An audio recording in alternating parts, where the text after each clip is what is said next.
What's up, brother? It's your boy, Mike Muse. Welcome to the Conversation, the Mike Muse Show. I am so excited for my next guest, plural. And I'm honored to say both of them are returning guests to the Mike Muse Show. So it's such an honor for me to have returning guests. That means they had a good time. And that means you obviously love them too as well. The rest, you know, I wouldn't have them back. As you know, there's a couple we don't have back here at the Mike Muse Show. But with these two, I will always have back. And you probably see a different smile on my face if you're watching this on YouTube. But if you're in your cars, in your office, in your truck, shout out to my truck drivers out there, you can probably hear me smiling a little bit because, you know, it is award season. And this is my favorite season of all time because I love covering the Oscars and the Grammys and the Super Bowls and all the great things because pop culture and film holds a mirror up to society and lets us understand social constructs and makes us examine who we are through film. And I am honored that Brother Derrick Johnson has given me the privilege to interview him for the second time to announce the NAACP Image Awards. And I feel honored by that because I'm often asked to do all the other award shows from the Golden Globes,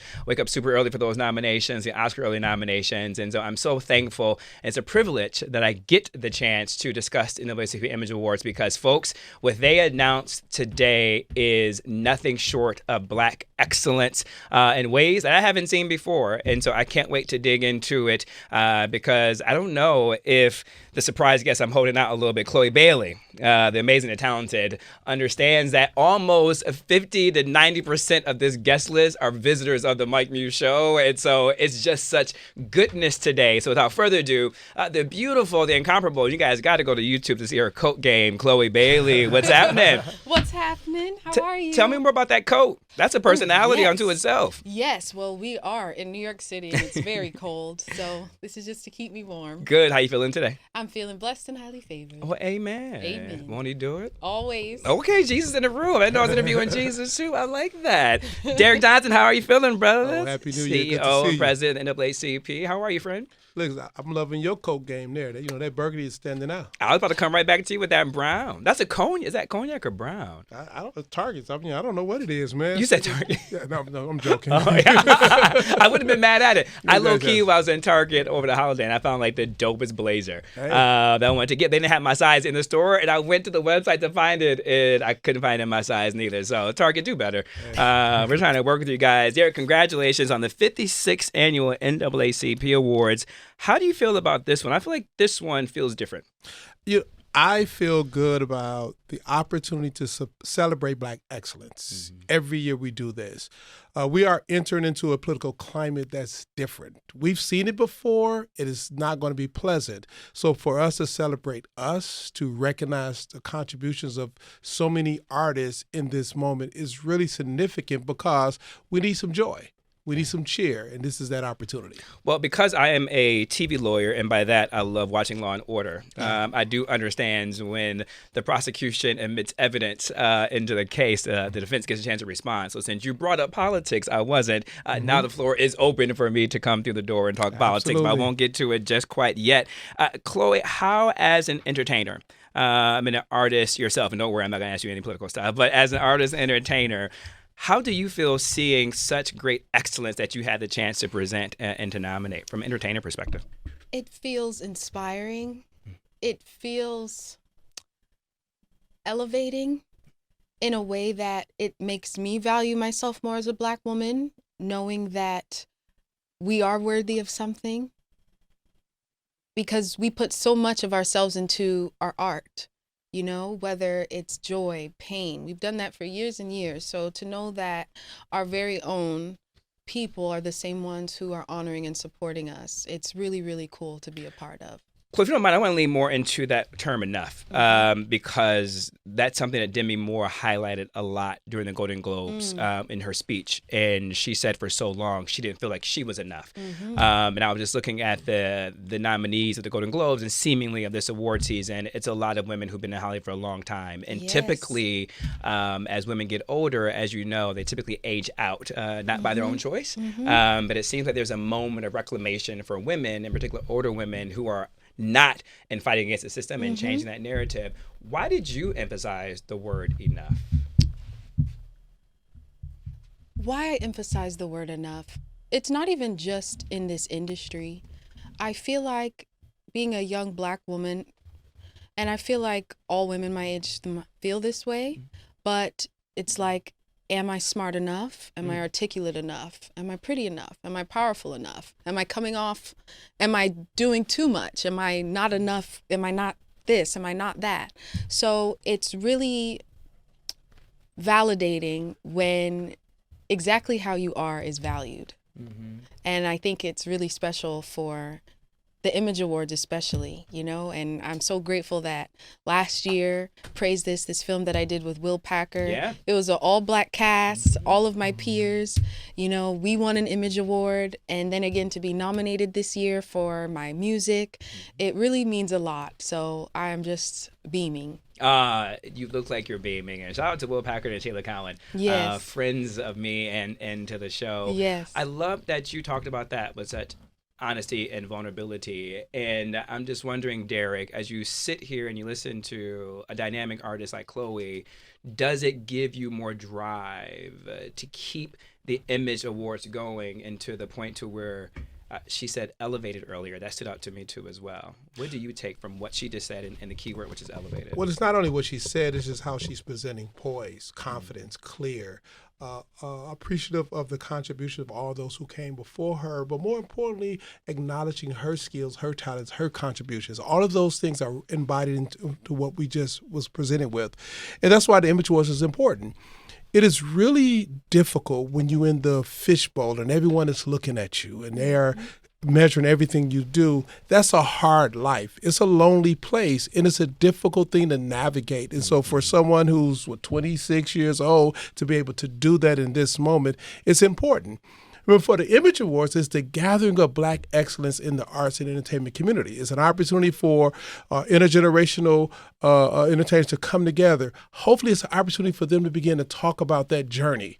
There's a lot to learn from an Angela Bassett or sitting next to a Fantasia or appreciate the works of, you name the artist, in that moment, in that room where we can be comfortable being Black and being Black at our best. Yeah, you guys are about to make me work hard. If you see my head down taking notes, is because there's just so much goodness I want to unpack in the sense of the nominees that are being nominated. And I really just want to highlight one of the motion picture categories for Outstanding Motion Picture, the 688. Shout out to Nicole Avant, executive producer of the 688.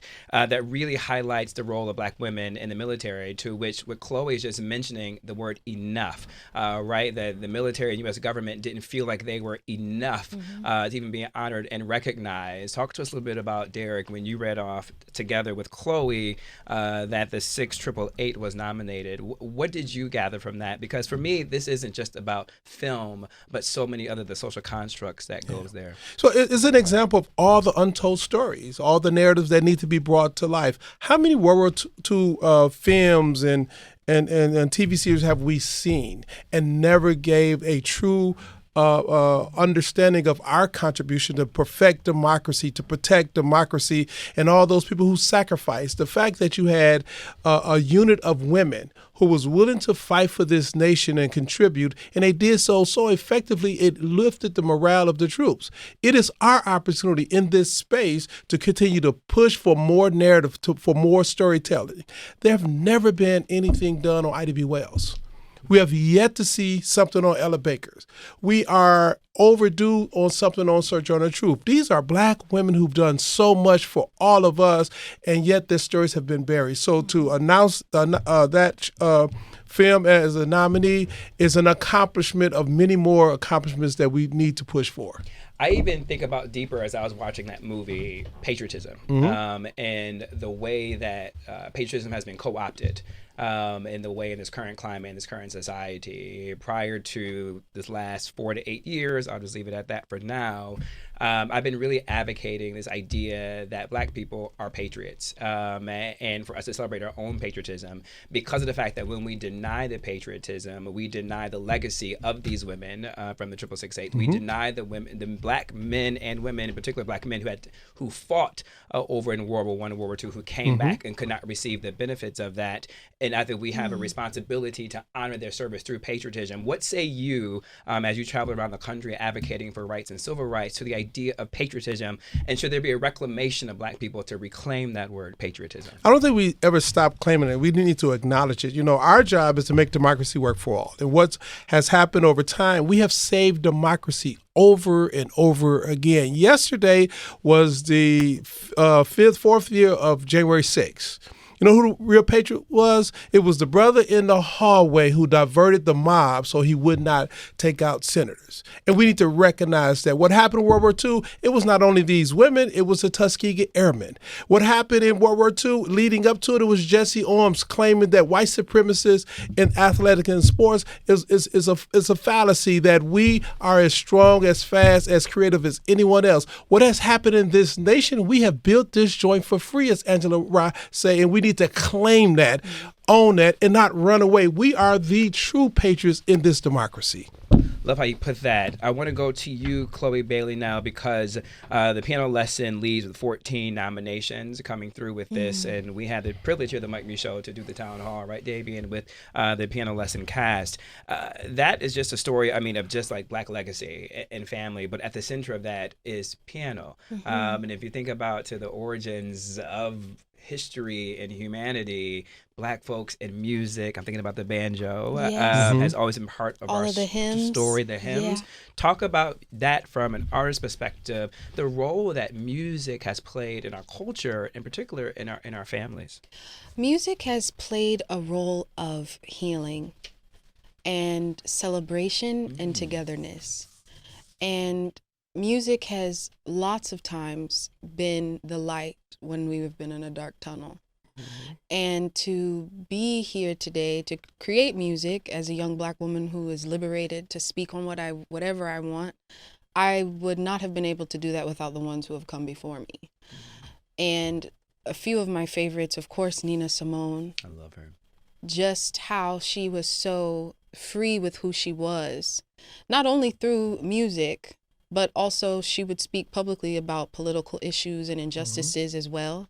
And she would use her gift of song as well, with Strange Fruit, with Billie Holiday, so there are a lot of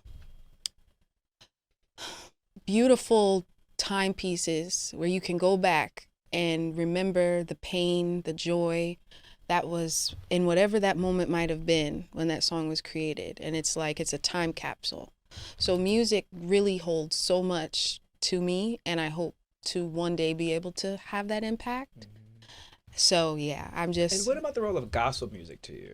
Oh, well, the role of gospel music. Okay, so I love. You brought God into the conversation early on. So. Yes, I really love gospel because anytime I'm kind of feeling like a bit low, I'll put on gospel songs that I know so I could sing it word for word and just kind of pour my heart out to God. It's like, no, I don't see God, but I know he's listening and he hears me. And it's like, for some reason, after singing along, your spirit just feels a little lighter. And that's what music does. And I'm not a gospel artist. One day I would love to do a gospel project, to be honest, because I love gospel music that much. But it means a lot to me. Well, Derrick, respond to that, because gospel music was so much of the soundtrack of Revolution, right? It was the baseline of the hymns, right? It was used for the gatherings, right? It was part of the Freedom Riders, right? Talk to us about why you think gospel music was so inseparable of the movement and civil rights. It has always been the gap. It is the gap between the loss of hope to hopeless, to being hopeful. It is that opportunity to recognize when it's the darkest moment. If we don't have anything else as a people, we go to the voice or the drum, and that's all about that connection with a higher power. It has been our ability to survive the Middle Passage, to come here, to create an art form that had never been heard before, because it was built of all of those African traditions across the 54 now countries, that we created a new tribe here in America, African Americans, that we sing songs of joy.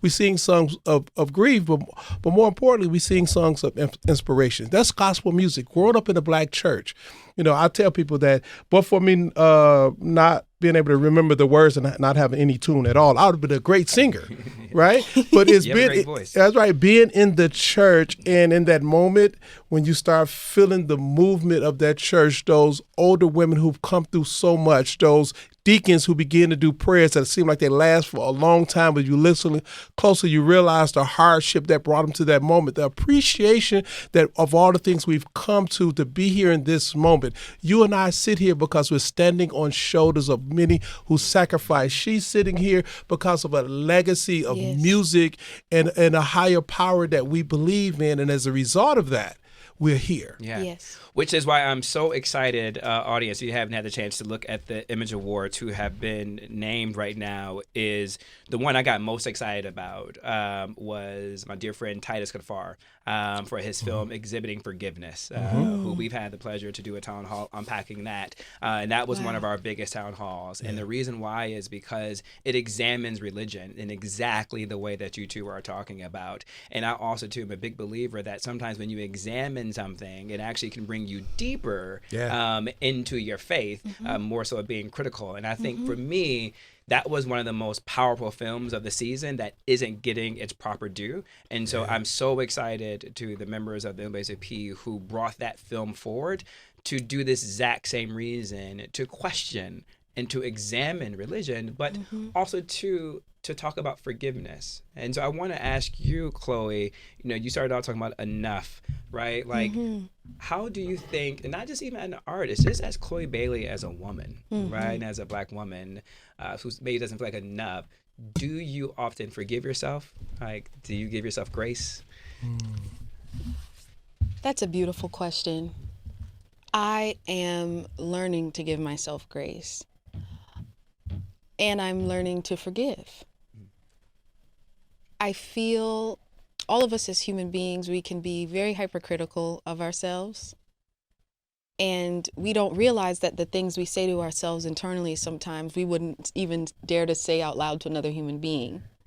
So I'm in this time of my life where I'm learning to have grace for myself, but also still be a little bit hard on myself so that I can grow to be the person that I want to be. It's also important to look in the mirror and to see your flaws, recognize them so you're not in denial, so that you can grow and be a better person. I'm not perfect at all. I still have lots of growing to do. So that I'm just trying to find the right balance where I have enough grace to forgive myself for, any mistakes that I feel that I have made, whether it was to myself or to another human being. And also just learning to forgive others as well. It's I'm not there yet, but it's a lot of extra energy to harbor pain and anger. So I'm excited for this year to learn how to forgive a little bit.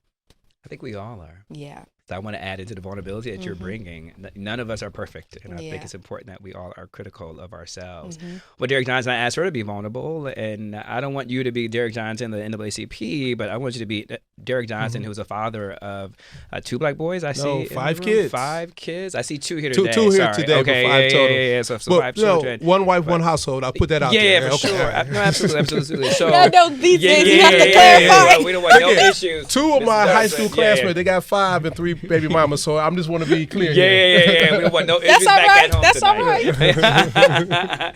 But remove that NAACP hat and put this hat on, because I often look at legacy organizations and civil rights leaders in this idea of forgiveness. And I think, as you said, thank God you're not a gospel singer. Thank God I'm not a civil rights leader, because I don't know how to forgive in some of these atrocities that we see happening to Black culture and Black bodies on a constant daily basis. How do you handle grace and forgiveness? Because what we see on TV from individuals and archetypes like yourselves is that straight to the screen, straight to the television, I forgive my trespassers. I forgive this adversary who murdered my family. I forgive this trespasser who is now in this fast food drive-through line, who just created the most amazing murder to Black bodies. And we forgive, we're going to pray, and we're going to pray for him. How do you guys reconcile that? Well, you don't have to reconcile things that don't need to be reconciled. I can forgive but not forget. I can say, this was a harm you created, but because you created it, I won't forget it. You'll never do it again.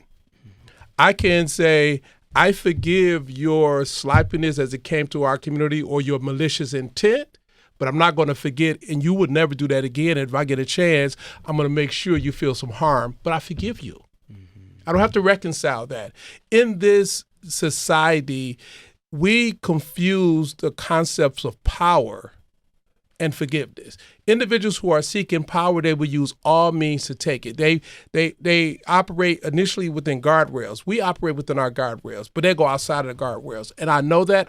I won't ever forget that. And so when you in this game of power, got to make sure when you have young, great artists that they're not being exploited by the industry that has been known to exploit. Okay, we forgive what you did to Little Richard or Bo Deadly or all these folks, but we ain't going to forget that. Therefore, you're not going to do that to this next generation. Or we can forgive you for this, but you're not going to do it again. In fact, we need to be standing up more of our own institutions and opportunities so it doesn't happen again. So you don't have to reconcile it. You just have to recognize there's two words here. One have one definition, other have another definition. I lean towards I won't forget. I think this is what you just encapsulated is why I love the Image Awards, is because it celebrates the such range, right? It celebrates the range of those who do the work that we just have talked about for these last couple of moments here, but also too recognizes those who do bring joy, right? And I think that's why I love like Black comedians the way that I do. And I think that there's nothing like a Black satirist who can help moderate social discourse in a way that is so uncomfortable for us to bear on a daily basis. But when we see them on stage or in film or in television, they bring us such levity. Do you think that is why we have so many great comedians, because a lot of it is birthed through such difficult circumstances? Well, Black music, particularly the blues, is birthed through hardship. Most comedians are birthed through hardship. If you look at some of the most creative comics, not all, but a good number of them, you look at their background, there's a lot of hardship there. And the way they managed that was through being funny. That's how they was able to navigate. Going back to Forgive and Forget, Hattie McDaniels, what they did to her after she won an Oscars, they made her go through the service elevator. They set her in the back of the room. She had to play a demeaning role. She had more talent than most people in that room, if not everyone in that room, and she got an Oscar. We should never forget that. Yeah. That's why we have an Image Awards. Award where had Hattie McDaniels been alive today, she would not have taken a demeaning role. Her art would have came through. She would have been nominated and won, sat in the front of the room, and we would have celebrated her. That's why we have the Image Awards. The fact that Birth of a Nation set a tone of racism that regenerated in this country in 1912 came forward. That Amos and Andy, you can't find any of their materials because we advocated then, and the agreement was that they would never be shown again. That's us forgiving, but not forgetting. And because we don't forget, we have 56 years of an Image Wars where we celebrate Black excellence and fight against those who trespassed against us in the past. And as a result, the comedians who are highlighted this year, who bring us joy on a constant basis. Keke Palmer is up for nominated for Entertainer of the Year. Not a comedian. What are we doing here? I think she is funny as all get out. She's funny. You have to remove bounds. Don't put people in the box. Don't put people in the box, Derrick. We're beyond boxes, right? Yes. She's a comedian. She's a host. Yeah. She's an actress. Yeah. She's a singer. She's an artist, a dancer. So what does she lead with? She's a comic first or an actress first? You better believe Black women, Derrick. Yeah. You better believe that Chloe Bailey just said what she said. Now you better listen to what Chloe Bailey said.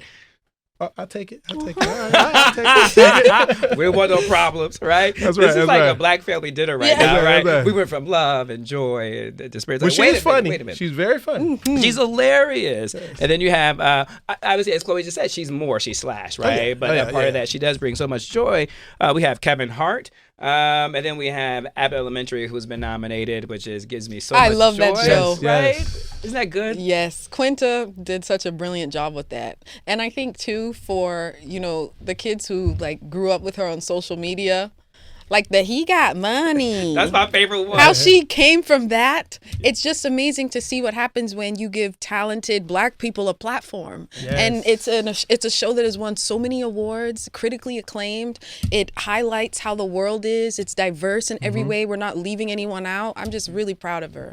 And isn't for a Black woman too as well, right? And yes. The power of social media. Yeah, that it's Black crazy. women are so great at and using. And Issa Rae, how she came from awkward Black girl on YouTube. Oh, yeah. And then and came into Insecure. It's just really beautiful to see that. Chloe, you better go off, sis. I'm sorry. I fangirl. I fangirl. As you over should. Yeah. I see why you got her as the co-host and announced the nominations this morning, dude. You know, You're a smart man, brother.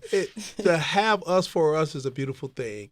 And I don't know if you know this, we said it earlier, she and her sister, they were doing projects performing in NAACP when they were like 12 years old. Yeah. So this is I love telling the story of Chloe Bailey. I met her and her sister. They were talking about the rise of Quinta. I remember seeing you guys at the Essence Music Festival years ago. Oh, You guys weren't even on the main stage. You guys were in the convention center in hallway D. Yeah. Right? Yeah. Yes. So to see the story arc of you and your sister playing the violin. Not that many people. People were stopping by. I stopped by. Yes. Shout out to but me. it was like, yeah, we were like in the back room. Yeah, you remember? Yeah. Oh, of course I remember. Humble beginnings and still further ways to go. But it's those moments that build your foundation and makes you appreciate the highs even more.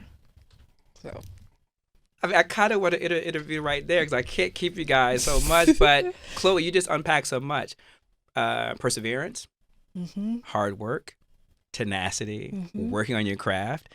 Because no matter what they say about you and your sister, you can't deny the talent. Thank you. Is absolutely there. Thank you. And the fact that you keep working on giving yourself grace to get up and keep doing it again, to get back into the studio, to go back to set time and time again.